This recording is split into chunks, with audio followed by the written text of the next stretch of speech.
a couple of weeks ago, I happened to be on vacation on some Greek island, and I posted an Instagram reel of like, hey, this is the creator life. I'm working on my iPad and stuff. And there were a few comments from people being like, I'd love to live this sort of lifestyle, but I just don't know where to start. You know, if we imagine 99.9% of people listening to this, if you told them they could make 6 figures a year doing what they love, they'd be like, mind blown, would absolutely love that. So I wonder if we can kind of explore that 0 to 6 figure jump or sort of process. Let's say someone has got a full-time job. Let's say they're working in, I don't know, consulting or something corporate, and they love the idea of, I want to make a living doing what I love. How would we break that down? And this is under the assumption that they hate doing what they're doing. Yes. I was like, because I always like to be clear. I was like, I've got employees that make $1 million a year plus. So like, you can absolutely become filthy wealthy, and that's income, right? And so a lot of businesses that are at $10 million a year, the owner might only take $1 million in income, depending on, margins, et cetera. And so like a lot of employees will they see top line as income, which is just a very employee mindset. They're like, oh, if I make 6 figures a year, I'll make 6 figures a year. It's like, well, if you really want to make 6 figures a year, I'll probably make 500 grand a year. Revenue wise, at least, if you don't want to have just bought yourself another job, right?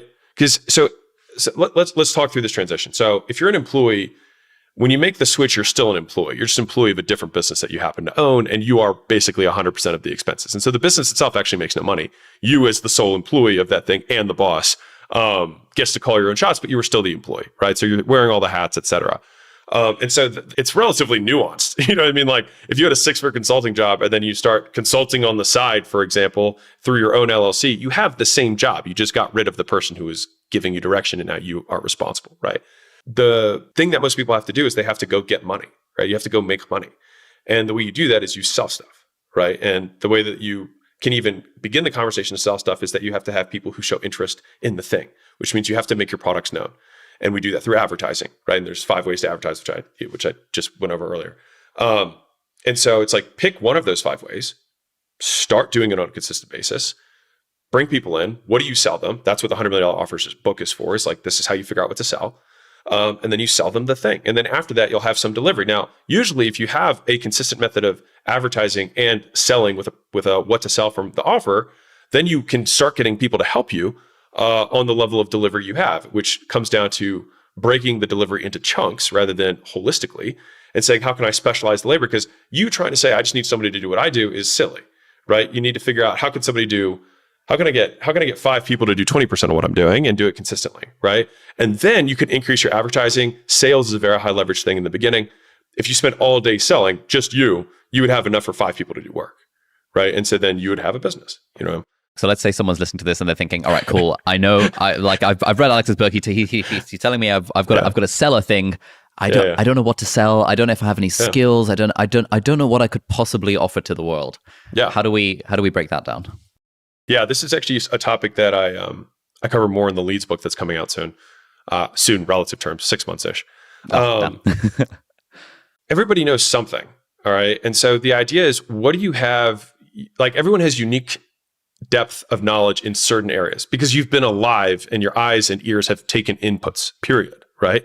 And so I like to think of people starting, like, so if you look at, are you familiar with Y Combinator? Yeah. Yeah. But yeah. Yeah. So Y Combinator is one of the most successful, I don't know if they're technically VC. They're, seed capital, startup investors in Silicon Valley. And they have a very standard deal structure, and they have criteria for what they look for in companies. And one of the most important criteria that they look for is past experience. And so they're okay with somebody who's super young, et cetera, but they want you to have experience in the industry because there's just so much ignorance debt that you have to pay down if you literally know nothing about an industry. Like, there's just so much, like if your dad was a mechanic, you know so much about cars just by osmosis of being around a mechanic for 18 years. And so I like to think, past jobs you've held, you will know stuff about that industry. The jobs of your parents are things that you will know about that industry. And then you've got personal interests. And so I think that if I had to put those into 3 buckets, it's like parent stuff, past jobs of self, and current interests. And so it's like, of those 3 things, which of those 3 buckets do you think you could help someone do a thing better? And so the idea is, you want to sell the most valuable thing. Right. And so the most valuable thing is, what is the problem that I can help somebody else solve that I could charge the most money for? Or in reverse, that could make them the most money. And then I will be able to charge a percentage of the money that I'm able to make somebody else in this thing. Now, that's in a B2B setting. In a B2C setting, it would be how valuable do people perceive the problem that they have as, right? Whether it's like, I can teach music, tons of people want to be able to learn how to, and if you're better, because you've had a side interest in that, awesome. Maybe you have a side interest because you're really good at editing the songs. Well, there's tons of musicians who hate that part and would love to have that. So it's like, we all know how to do stuff, and all we have to do is package the thing that we're doing. And I think the big problem is that people expect that they're going to have a perfect business. But if you look at the track record I can't think of an entrepreneur besides Jeff Bezos, who's a freak of nature, whose first business becomes the most valuable business in the world. Is most people have a graveyard of failures behind them. And so the idea is you start not with the intent of saying this is going to be the one thing I'm going to do for the rest of my life, which is the fallacy that employees have, that whatever they pick is going to be the thing they're going to do for the rest of their lives. When in reality, it's, I just have to do a thing that I'm good enough at, that I can learn the game. And the thing is, once you start taking steps, the next step becomes illuminated. You trying to think 100 steps into the future when you have no context is irrelevant, because chaos is going to break your plan anyways. And so do what you know, exchange. I like service businesses to start because they are, in my opinion, the lowest risk to start, because it's just your time, right? So service businesses meaning? Do stuff for money. Like mowing the lawn or cleaning windows, or 100%. like service, cool. Clean houses, like whatever. Like all of those are just service businesses, right? And they're fine. And a lot of people think they need to have some novel idea to start a business. When, I mean, the best, in my opinion, if you're getting into it, the best way to start a business is just look at what everyone else is doing and just try and do it better. Like, I mean, and there's obvious holes. Like if you've gotten your dry cleaning, it's like, can I do this in half the time as this guy? If I do the lawn care, what are the things people hate about lawn care? They leave the trimmings around the edges. They're all shitty. The person doesn't speak English that well. Like, well, cool. Then I've got advantages, right? So it's like, what are things that I already know how to do or I have past experience in? What things, because I have past experience, I know that other people struggle with, that sucks about this thing. And then I will solve that specific problem. And it could also be a problem that other people solve too. You just try and do a little bit better. Like it's just not rocket science. You know what I mean?